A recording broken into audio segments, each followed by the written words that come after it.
कुछ दिनों के अंदर सीबीआई मनीष जी को गिरफ्तार करने वाली है। मैंने तो आपको 3-4 महीने पहले ही बता दिया था।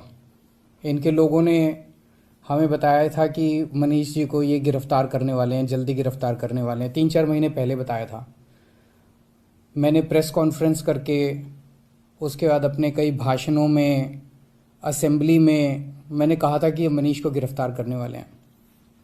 तो 3-4 महीने पहले जब इनके लोगों ने मुझे बताया कि मनीष जी को गिरफ्तार करने वाले हैं, मैंने कहा मनीष ने क्या कर दिया, क्या केस है? तो उन्होंने बताया अभी कोई केस नहीं है, कुछ मिला नहीं है, ढूंढ रहे हैं, कुछ बना रहे हैं। तो अब हमारे देश के अंदर एक नया सिस्टम लागू किया गया है।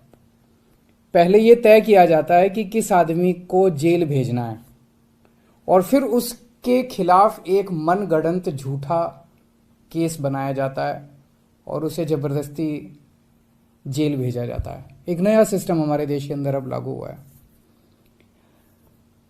मीडिया से अभी तक जो मुझे पता चला है कि जो जो ये आरोप प्रत्यारोप लगाए जा रहे हैं, मैंने सारा अभी चेक कराया। पूरा का पूरा केस बिल्कुल झूठा है, बिल्कुल झूठा है। उसमें रत्ती भर की भी सच्चाई नहीं है। मैं मनीष सिसोदिया को 22 साल से जानता हूं। सन 2000 में पहली बार मिला था मनीष जी से।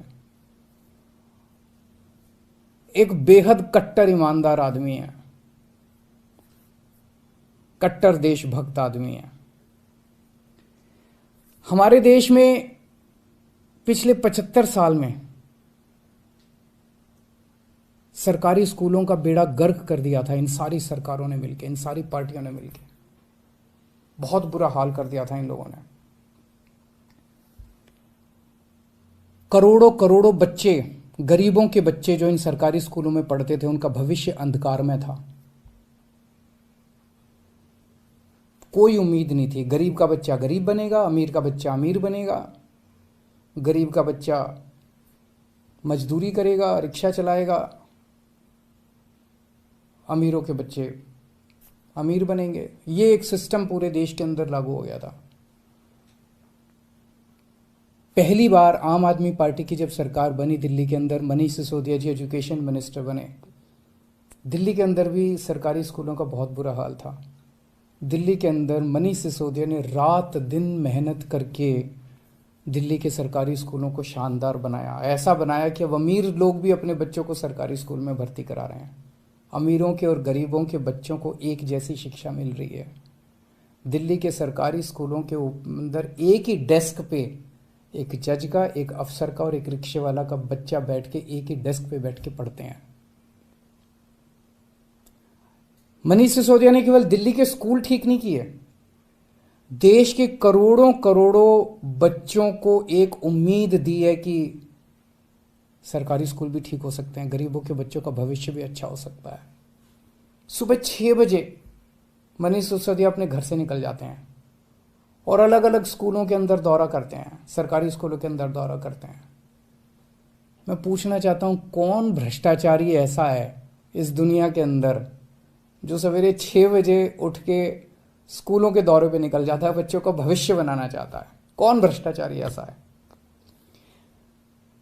तो जेल से हमें डर नहीं लगता। हमें इनको थोड़ा सा ये लोग समझ लें कि इनको लगता होगा जेल से हमें डर नहीं लगता। तुम लोग सावरकर की औलाद हो जिसने अंग्रेजों से माफी मांगी थी। हम लोग भगत सिंह की औलाद हैं। हम भगत सिंह को अपना आदर्श मानते हैं, जिसने अंग्रेजों के सामने झुकने से मना कर दिया और फांसी पर लटक गया। हमें जेल से, फांसी के फंदे से डर नहीं लगा। कई बार जेल हुआ है हम लोग। एक ये सोचने की बात है कि हाथ धो के हमारे पीछे क्यों पड़े हैं, आम आदमी पार्टी के पीछे क्यों पड़े? इतने हमारे एमएलए को ये जेल भेज चुके, सारे छूट छूट के आ गए। और कोर्ट ने जब छोड़ा तो ऐसे गंदे गंदे ऑर्डर पास किए इन लोगों के खिलाफ कि क्या झूठे सच्चे केस बना रहे हो। सत्येंद्र जैन को इन्होंने गिरफ्तार कर लिया झूठे केस में पिछले महीने। अब मनीष सिसोदिया जी को गिरफ्तार करने जा रहे हैं ये लोग। तो आखिर ये आम आदमी पार्टी के पीछे क्यों पड़े हैं, हम ही लोगों के पीछे क्यों पड़े हैं? 3 कारण है। पहला कारण, आम आदमी पार्टी वाले कट्टर ईमानदार हैं। वो पूरे देश को भरोसा हो गया आम आदमी पार्टी वाले कट्टर ईमानदार हैं। सारा देश कहता है यार कुछ भी हो, ये लड़के हैं तो ईमानदार। ये लोग झूठे केस बना बना के हमारे ऊपर कीचड़ फेंकना चाहते हैं। ये दिखाना चाहते हैं दुनिया को कि देखो ये भी हमारे जैसे ही हैं, जैसे हम भ्रष्ट हैं ये भी वैसे ही हैं, ये भी भ्रष्टाचारी हैं। पर दुनिया इनके यकीन नहीं कर रही। दुनिया खुद ही कह रही है कि झूठे केस लगा रहे हैं। तो जो मर्जी कर लो, सच सच होता है, झूठ झूठ होता है। जितना मर्जी कीचड़ तुम फेंक लो, कीचड़ चिपक नहीं रहा हमारे ऊपर। पाक साफ है, हम लोग सच्चाई के रास्ते पे चलते हैं, भगवान हमारे साथ है। दूसरा कारण, ये हमारे पीछे क्यों पड़े हैं हाथ धो के? जब से पंजाब में आम आदमी पार्टी जीती है, पूरे देश के अंदर आम आदमी पार्टी की आंधी आ रही है। पूरे देश के अंदर आम आदमी पार्टी की चर्चा हो रही है।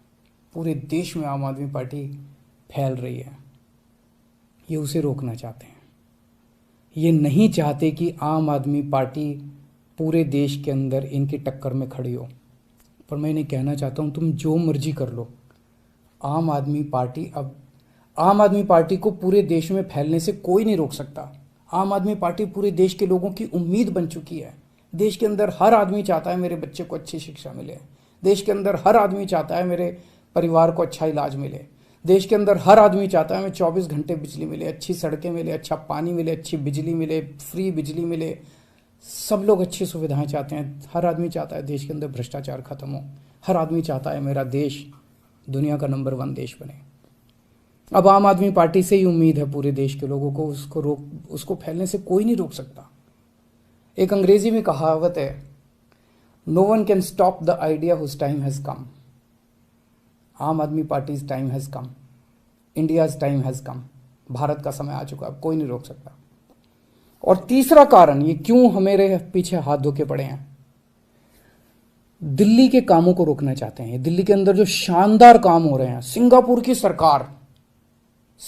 की सरकार पूरे दुनिया के मेयर बुलाए उन्होंने, और केजरीवाल को बुलाया कि आके इनको जरा सा सिखाओ कि आप दिल्ली में क्या काम कर रहे हो। इससे बड़ी गर्व की बात क्या हो सकती है? दिल्ली के कामों की पूरी दुनिया में चर्चा हो रही है। ट्रंप साहब की वाइफ आई थी, वो हमारे स्कूल देखने जाती हैं। ये हमारे दिल्ली के कामों को रोकना चाहते हैं। खासकर दिल्ली में एजुकेशन और हेल्थ में बहुत शानदार काम हुए, इसीलिए उन्होंने पहले हेल्थ मिनिस्टर को जेल में डाला और अब एजुकेशन मिनिस्टर को इन्होंने जेल में डाला।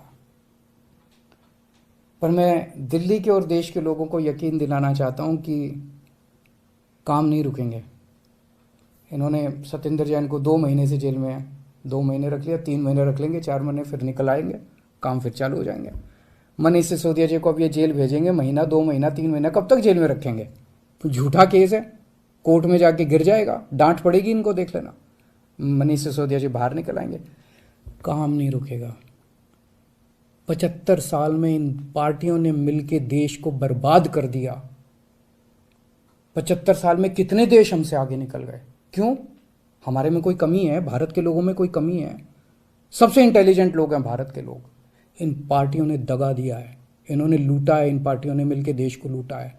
ये अपनी लूट जारी रखना चाहते हैं, लेकिन अब देश खड़ा हो रहा है। दिल्ली से जो ये चिंगारी निकली है, ये पूरे देश में फैलेगी और इसे कोई नहीं रोक सकता, because it's time has come. अब देश खड़ा हो रहा है, देश जाग रहा है। देश ने देख लिया कि हो तो सकता था यार, अगर दिल्ली में हो सकता तो 75 साल में क्यों नहीं हुआ, बाकी देश में क्यों नहीं हुआ? इन पार्टियों ने मिलकर देश को जानबूझ के गरीब रखा, इन पार्टियों ने मिलकर देश को जानबूझ के अनपढ़ रखा। अब नहीं होगा। अब मेरा देश दुनिया का नंबर 1 देश बन के रहेगा। तुम जितने मनीष सिसोदिया को जेल में डाल लो, जितने सत्येंद्र जैन को, अरविंद केजरीवाल को भी डाल लो, सूली पे चढ़ा दो। खूब अरविंद केजरीवाल निकलेंगे, खूब मनीष सिसोदिया निकलेंगे। अब तो देश आगे बढ़ेगा। नमस्कार।